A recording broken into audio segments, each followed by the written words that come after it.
ini adalah lanjutan dari sesi yang pertama, yaitu training need analysis. Pada sesi bagaimana menjalankan sebuah training yang efektif di video yang pertama.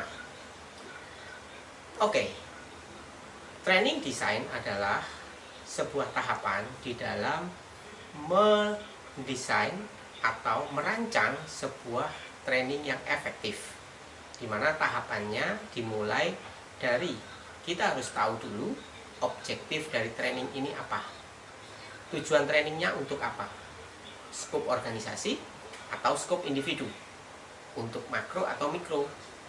Ini nyambung dengan video yang pertama, yaitu training need analysis. Kemudian setelah kita tahu objektif trainingnya itu sendiri, maka akan kita tentukan program ini akan kita jalankan seberapa besar, seberapa lama. Dan yang berikutnya di tahap WU, siapa peserta trainingnya, levelnya apa saja.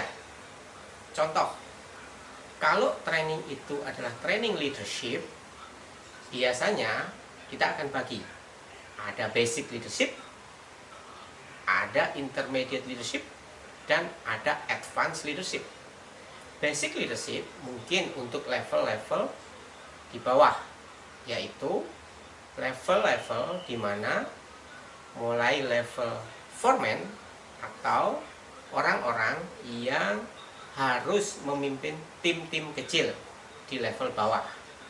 Intermediate biasanya di level supervisor, yaitu middle management. Advanced leadership biasanya di level manager ke atas. Nah, itu contoh dari bagaimana menentukan level peserta di dalam mendesain sebuah training. Tahap berikutnya, setelah kita tahu pesertanya siapa saja, maka skop berikutnya adalah waktu trainingnya sendiri. Kita tentukan kapan waktunya. Apakah training ini diawali dari awal tahun, tengah tahun, atau akhir tahun? Tentunya merujuk pada training need analysisnya atau jenjang-jenjang yang dibutuhkan terkait dengan tujuan organisasi di awal dulu. Setelah itu kita atur sesinya akan berjalan berapa, ada berapa sesi dalam setiap training atau judul training yang kita buat. Lalu setelah kita susun sesinya, kemudian setiap sesi itu materinya apa saja yang harus masuk di dalamnya. Setelah kita tahu materinya, lalu setiap materi itu bagaimana kita akan mendeliver. Apakah semuanya kita akan deliver secara offline atau in-class training, atau ada beberapa yang harus kita deliver secara online, bisa jadi e-learning atau via webinar. Yang saat ini sedang ramai di era pandemi corona ini adalah webinar via aplikasi Zoom misalkan. Nah, setelah kita tentukan bagaimana kita mendeliver, siapa yang akan deliver? Trainernya, instrukturnya siapa? Apakah dari internal trainer atau external trainer, konsultan misalkan. Kemudian jika itu nanti offline, ruangannya seberapa besar? Jika pesertanya melebihi dari 25 orang misalkan, atau setiap batch kita akan tentukan jumlah pesertanya maksimal dan minimalnya berapa, sehingga itu nanti akan menentukan seberapa besar ruangan itu kita akan pakai. Setelah kita tahu seberapa besar ruangan yang akan kita pakai, kemudian layoutnya kita tentukan. Apakah pakai bentuk U-shape, V-shape, group, atau classroom biasa.